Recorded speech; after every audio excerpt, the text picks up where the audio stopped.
Since the ending of 2024, I noticed an explosion of the automation platform called N8N, and you can see it clearly from this chart that comes from Google Trend. For example, for my country, it's a shift because of course Italy has a lag for trends, but we see that we still have a great amount of interest.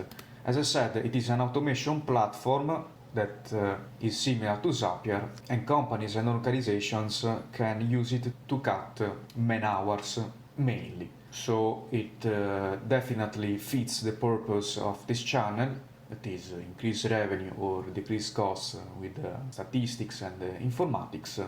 And you can notice that I already made another video on this tool. The problem is that with this increase of popularity, I noticed that on YouTube too few people talk about how to set it correctly from the point of view of safety. I'm not talking about changing the default credentials when you install it locally and you have the same problem with the modem routers. I'm talking about something more delicate. If we go inside the users, after you start it and after you change the default credential, that is admin from what I remember, you have many columns associated to a single user. And as you can understand, the most important one is two-factor authentication. And that is the first step. The second one is much more technical because it depends on who hosts your company or organization website.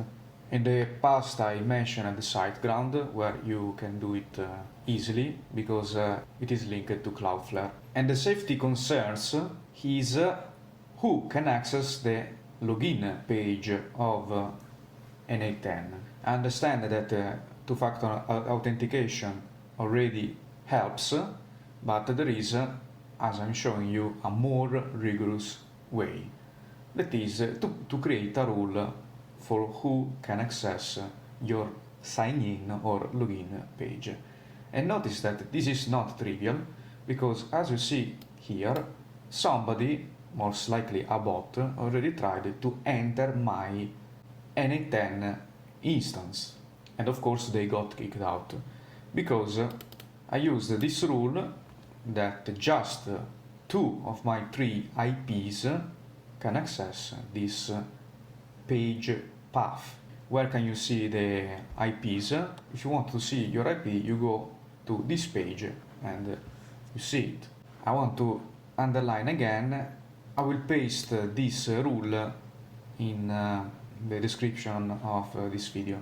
And I want to underline again that without this entrance rule, you risk more.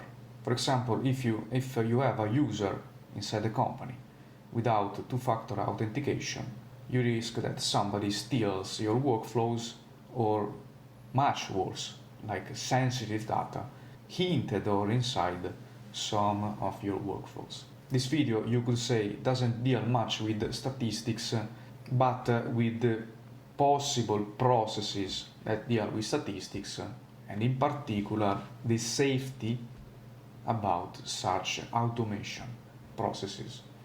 If you have questions about this, or if you want data workflows for your company or organization, you can contact me in the link you see in the description. Bye, and see you the next time.